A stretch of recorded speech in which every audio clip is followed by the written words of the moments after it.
Hôm nay là một ngày đẹp trời và mình quyết định sẽ đi săn những con sinh vật kỳ bí, những con Pokemon huyền thoại. Và xin chào tất cả các bạn, mình là chú Led Harry. Hôm nay sẽ dẫn các bạn đi sở thú ha. Sở thú của Đà Bắc nằm ở trạm cuối cùng của đường lai màu nâu. Các bạn có thể đi từ lai màu đỏ hoặc lai màu xanh lá. Các bạn đổi sang lai màu nâu, rồi các bạn cứ ngồi yên tới cuối trạm là sẽ tới ha.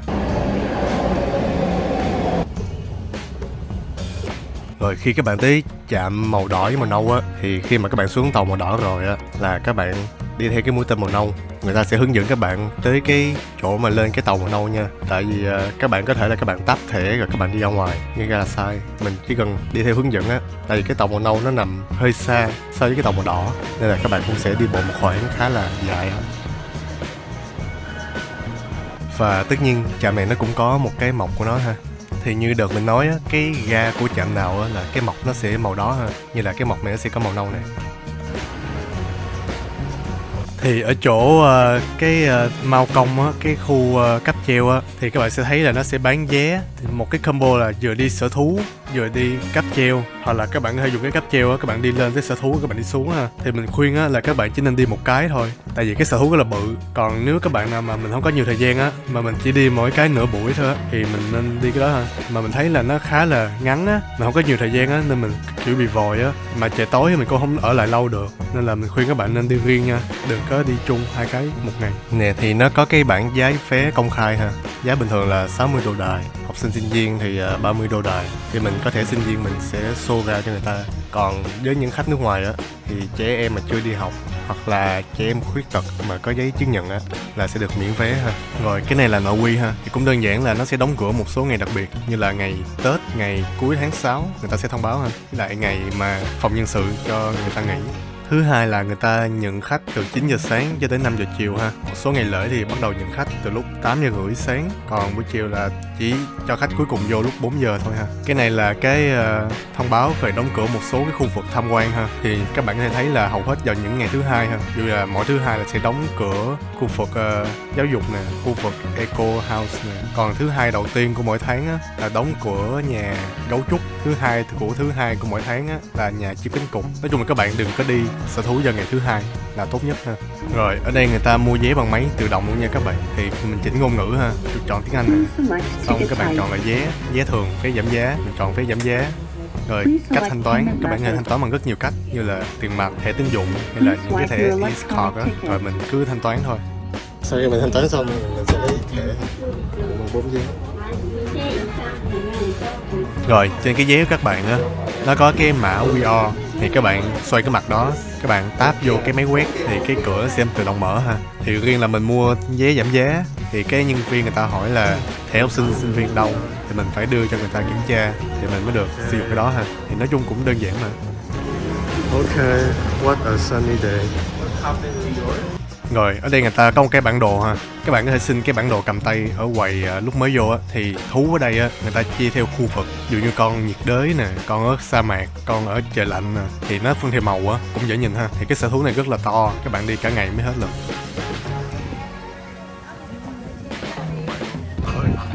Đầu tiên mình nghe cái này kêu các bạn.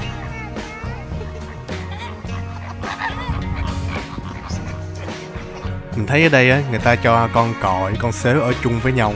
Cái người ta làm cái bảng để cho mình phân biệt được hai con ha. Mình thấy rất là bổ ích. Nè, nó hướng dẫn là phân biệt từ hình dạng nè, màu sắc nè, cho tới đồ ăn ha, tập tính nữa. Đi chơi mà trở thành nhà động vật học hồi nào không hay luôn. Quá đã. Mấy bạn nào fan bánh gấu vô đây coi con biển nha.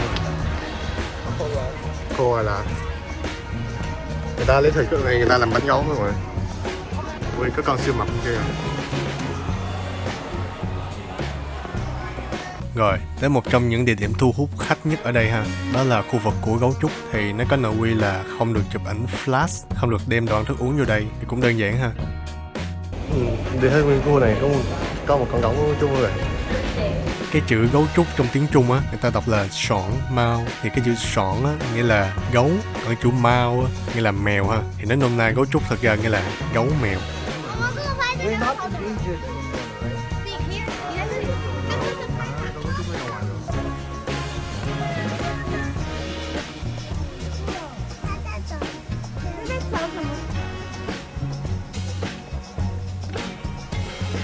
Mình phát hiện ra trên này có một cái tổ chim nữa rồi. Hơn nữa mình phát hiện nguyên một cây khế luôn. Wow, nhìn trái rồi. Rụng mà không ai lấy ăn hết. Rồi, tới cái chuồng cá sấu ha. Mình rất là thích ở đây vì cái chuồng cá sấu á, người ta đóng cái cửa kính là các bạn có thể thấy được tụi nó lúc bơi luôn ha. Thì các bạn biết là có hai loại cá sấu chính á, là con alligator với lại con crocodile không? Thì cái con mà alligator á, cái mỏ nó sẽ hình chữ U. Còn cái con crocodile á, thì mỏ hình chữ V, là mỏ nó nhọn hơn á. Thì cái con như trong ảnh á, là con crocodile ha. Mình cũng dễ phân biệt. Who's that Pokemon? Đố các bạn biết con này là con gì á? Động vật gặm nhấm to nhất thế giới, áo quân của động vật thân thiện nhất thế giới, chiến thần giao tiếp, chúa tể ngoại giao, bậc thầy của đi ké, đó chính là capybara.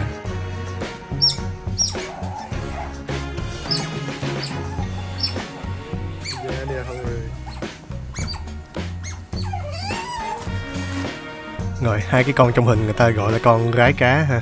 Thì cái này là lần đầu tiên mình nghe tụi này kêu luôn các bạn. Mình tưởng là nó không biết kêu luôn chứ, hay là nó kêu như đồ chơi vậy ha. Thì cái này là giờ ăn trưa, mà tôi tưởng là mình tới cho nó ăn á, cái nó kêu quá trời kêu luôn. Mà cũng may sao là lúc đó có nhân viên của sở thú tới cho nó ăn thì cái mình quay được cái cảnh này.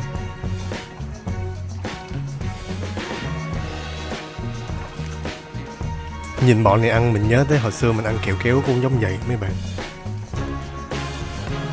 Thì tiếp theo mình sẽ đến một cái chỗ giống như là một cái lồng các bạn. Ở đây nó là một cái hệ sinh thái mini ha. Thì nó sẽ có những con khỉ, những con chim và một cái bể cá rất là bự, và thêm một cái hang động để chứa những cái con sinh vật sống trong bóng tối á các bạn.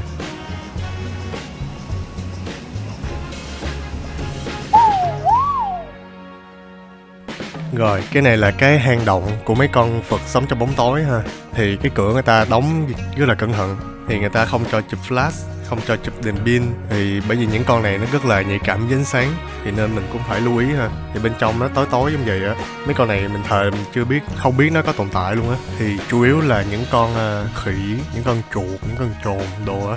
Trời thì đã tối mà tụi này nó cũng nhỏ nhỏ, nó còn cái màu á, các bạn chỉ thấy màu đỏ thôi, nhìn không biết cái nào là cái cây, cái nào là cái con hết, nên phải đứng một lúc. Nếu mà nó chuyển động á thì mình mới biết nó là con vật á, khi nó đứng yên là mình cũng chịu thua luôn. Các bạn có biết là khi nhắc tới hang động màu đỏ thì mình liên tưởng tới cái gì đầu tiên không? Đó chính là tụi fan MU chứ cái gì nữa. Rồi, ở đây còn có mấy con rùa nữa ha. Nhưng mà cái đặc sắc nhất là cái hồ cá ngay chính giữa ha. Có mấy con cá La Hán nó bỏ vô, nó cho nuôi trong này luôn mấy bạn.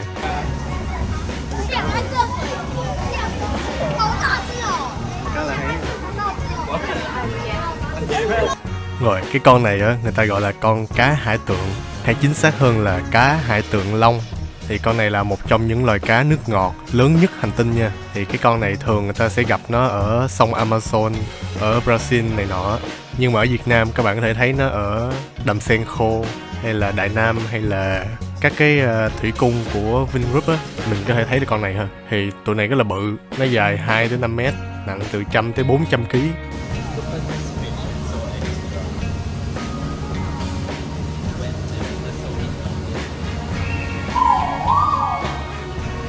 Rồi, cái con này mình tạm gọi nó là con cá mập nha các bạn. Không phải con cá mập bơi ngoài biển đâu, bởi vì con này nó mập theo nghĩa đen. Thì không biết các bạn thấy sao chứ mình thấy con này nó khá là nguy hiểm nha. Nó nhìn trực tiếp vô mắt mình nè, sau nó cứ bơi từ từ sát vô cái kính. Cảm giác như là nó đang muốn ăn tươi nuốt sống của mình luôn vậy.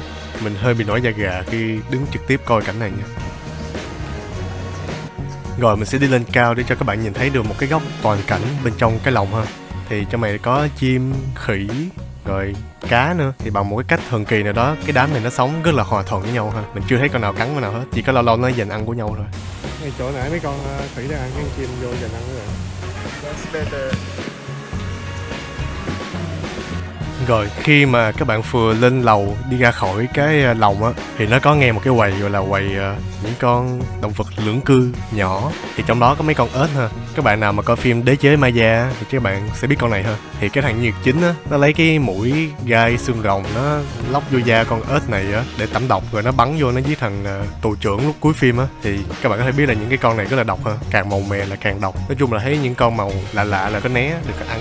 Thì trong phim á, lẽ ra nó phải lấy con ếch màu vàng, nhưng mà tại vì con này rất là nhỏ và nó rất là độc nên là nó lấy một cái con ếch to màu vàng khác, nhưng mà con đó thì không có độc ha. Thì mình có đăng hình để giải thích cho mấy bạn á. Nhiều bạn nói Một trong những điều đáng phân biệt giữa tụi khỉ vượn bậc thấp với tụi bậc cao á, đó là tụi bậc cao á nó sẽ không có đuôi. Thì các bạn có thể thấy những con khỉ đột, những con đười ươi á, nó cứ là gần gũi với con người á, nó rất là thông minh, thì tụi này sẽ không có đuôi. Còn những con khỉ bình thường á thì nó sẽ có cái đuôi. Nhưng mà mấy con có đuôi thì nó sẽ là dễ thương ha. Như con quỷ này nó đu lên camera nó coi luôn.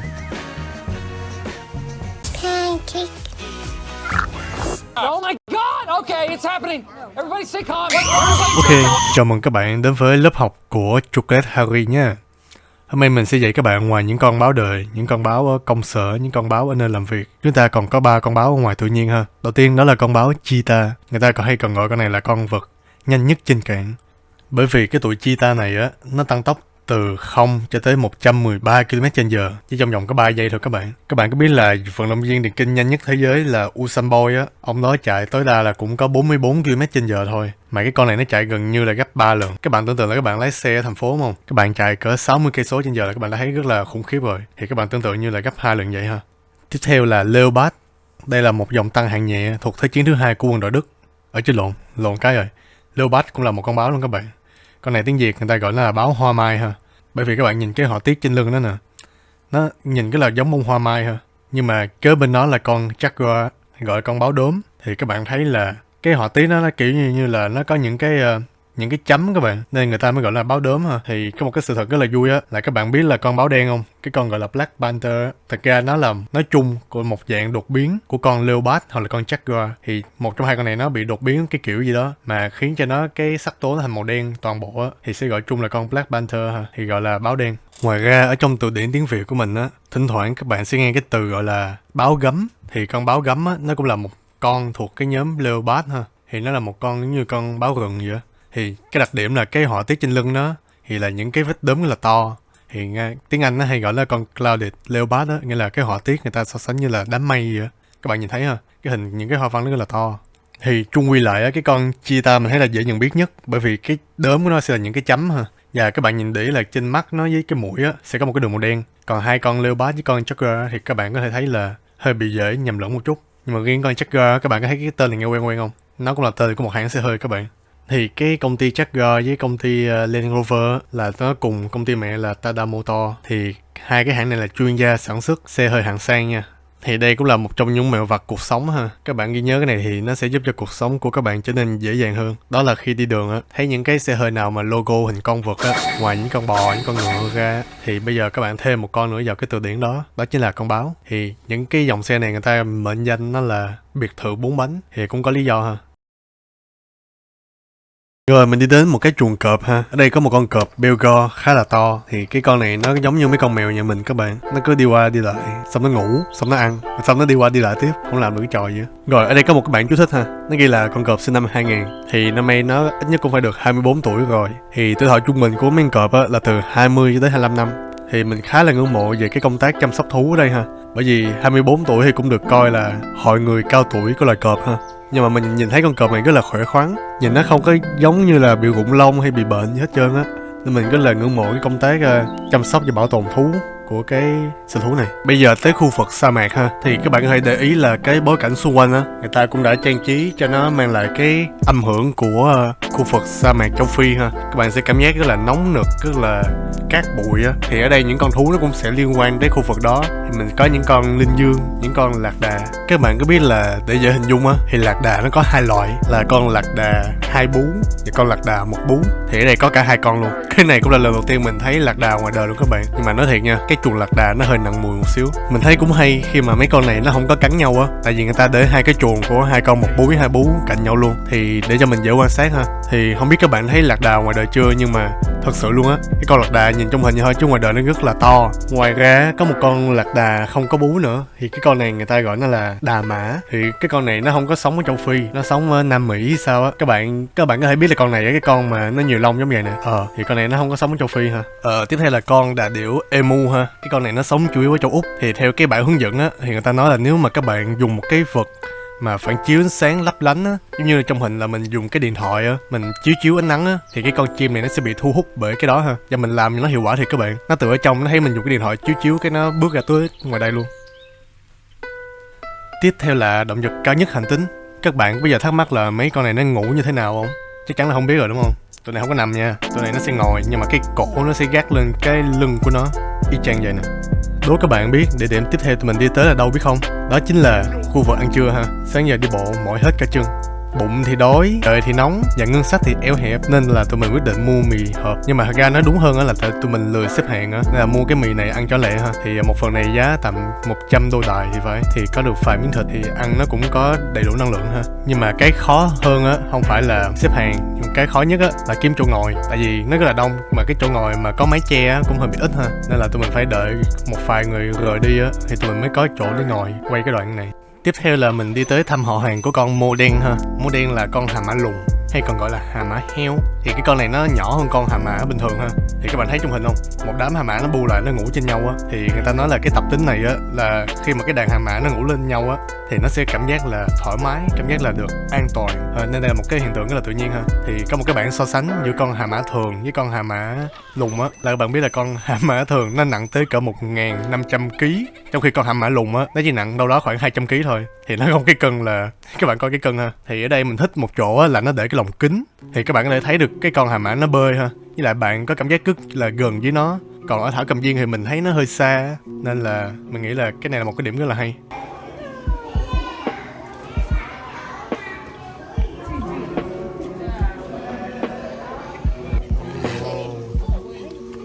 Tới sở thú mình thấy cái gì đây mấy bạn?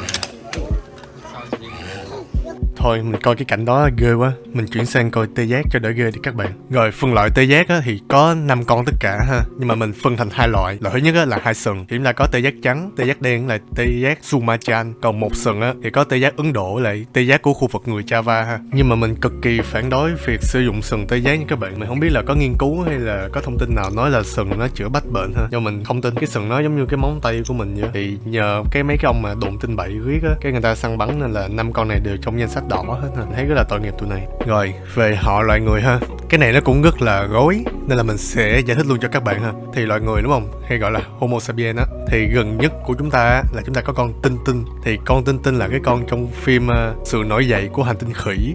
Thì con này nó rất là gần với con người ha, nó rất là thông minh. Thì xa hơn xíu nữa là chúng ta có con Gorilla ha, hay còn được gọi là con khỉ đột. Cái con này thì giống con King Kong các bạn. Các bạn thấy người rất là to, cái đầu nó u lên á, rất là khỏe ha. Thì nó là khỉ đột. Thì xa hơn xíu nữa thì có con đười ươi. Thì con đười ươi là cái con lông dài mà nó đi chậm chậm á. Thì con đó là con đười ươi ha. Rồi khi mà các bạn đi xa hơn xíu nữa ha, thoát khỏi cái họ người luôn á, cái nhóm Hominidae á, thì là nó sẽ chuyển sang cái họ của loài vượn ha. Thì là chúng ta có cái nhóm tên là Hilobate, thì cái nhóm này là vượn. Còn nếu như các bạn mà so sánh giữa người với khỉ á, thì các bạn có thể thấy là cái liên họ người trong bộ linh trưởng á, nó rất là xa với khỉ ha. Thì nói chung là cái chữ F á là khỉ không đuôi á, hay là vượn dạng người á là những con mà đi bằng 2 chân và không có đuôi.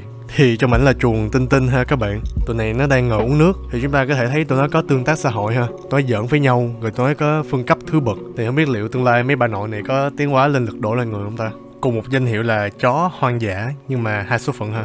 Một con là linh cẩu và một con là sói xám. Thì mình thiệt là cá nhân mình cũng hơi không thích con linh cẩu lắm. Thì không biết là do truyền thông hay là do phim ảnh gì đó, hay là nói chung là mình không thích con này lắm, tại mình có cảm giác tụi này khá là bẩn tính ha. Nhà chị nó cọc mình cỡ tới 4.000 năm rồi.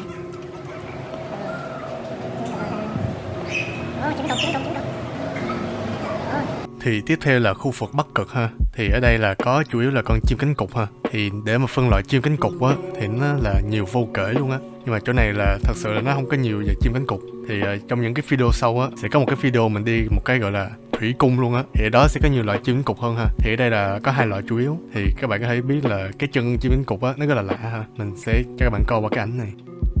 Wow, so cute. Hello. Có cái chỗ ở ngoài đồ niệm đẹp ghê rồi, giá cũng rẻ nè. Con có bông tầm có 100 mấy 200 này.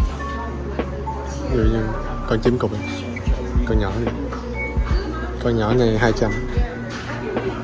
Mà làm đẹp là con rùa, nó làm từng loại khác nhau, rùa đại dương, rùa biển rồi.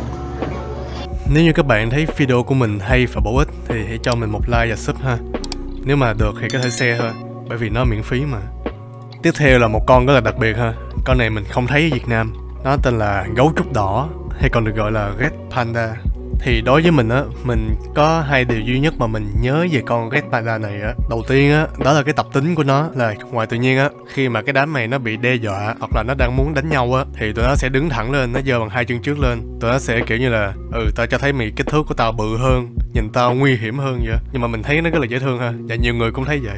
Còn cái thứ hai thì mình nghĩ là chỉ có một số bạn biết ha. Mình nghĩ là các bạn trẻ thì các bạn có nhớ là cái nhóm Red Dead Việt Nam không? Hồi xưa là cái nhóm này có lấy cái linh vật là con Red Panda á. Thì mỗi lần mình dịch bài á, mình hay lấy cái logo mình chèn vô á, mình đổi màu của nó. Thì mà bây giờ cái nhóm nó bị dẹp rồi, nhưng mà nó cũng là một cái kỷ niệm ha. Rồi tiếp theo sẽ là một chú mèo cuối cùng trong cái nhánh mèo lớn ha. Nói mèo lớn cũng không đúng lắm, tại vì cái con này nó sẽ chung với nhóm của con cheetah á. Nó không có chung với những con kia, những con cọp, những con sư tử, những con báo kia á. Bởi vì cái con này giống con cheetah ở điểm là tụi nó không thể gầm, cái tiếng nó kêu như con mèo bình thường vậy á. Thì con này là con cougar, hay các bạn có thể biết nó là con puma ha. Thì nó là một con mèo lớn, thì còn được có biệt danh khác là sư tử núi. Nhưng mà nói về kích thước á, thì nó thua xa những con sư tử khác ha. Nó phân là một con báo thôi, nó nhỏ hơn con cheetah bình thường thôi ha. Rồi, sắp hết cuộc hành trình rồi ha. Mình đi tới cái khu bò sát. Thì nó là một cái nhà riêng á. Trong đó là những con bò sát sẽ được ở trong những cái lồng cạnh nhau. Thì ở đây cũng có mấy con rắn, những con trăn, những con rùa, những con thằn lằn đẹp đẹp nè. Thì mình thấy có một con rất là hay, đó là con rùa nước ngọt An Nam. Thì cái con này nó kia là chỉ sống ở các hồ lớn ở Việt Nam. Thì mình kiểu có mấy cái con lạ vậy mà mình không biết ta. Ngoài ra còn có những con cá sấu Trung Quốc, rắn lạ, rắn sa mạc. Mình vừa ra cái chỗ đó là 5 giờ chiều là kết thúc luôn các bạn. Thì trên đường mình đi ra thì có một số nhân viên á, người ta thấy mình du khách, người ta cũng nói là hết giờ rồi, đi ra đi. Cái người ta dẫn mình tới tận cửa luôn, khá là chu đáo ha. Có một điều mình mới để ý lúc mình ra tận đây luôn á, đó là các bạn nhìn thấy cây cột đèn không? Đó, mỗi một cái cây cột đèn á là nó sơn cho một cái hoa văn họa tiết của một cái con vật ha. Dưới đây là mấy con báo, mấy con họ nhà mèo, khu cao cổ đồ này.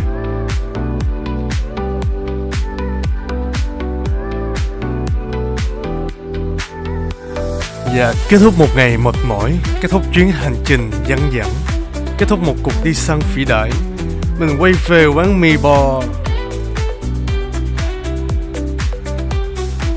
Ok, cảm ơn các bạn đã dành thời gian xem hết video của mình. Các bạn có thể ủng hộ mình bằng cách like hoặc sub kênh của mình ha. Mình sẽ ra video đều mỗi tháng ha. Thì Harry xin cảm ơn và xin chào các bạn. Hẹn gặp các bạn vào những video sau nhé.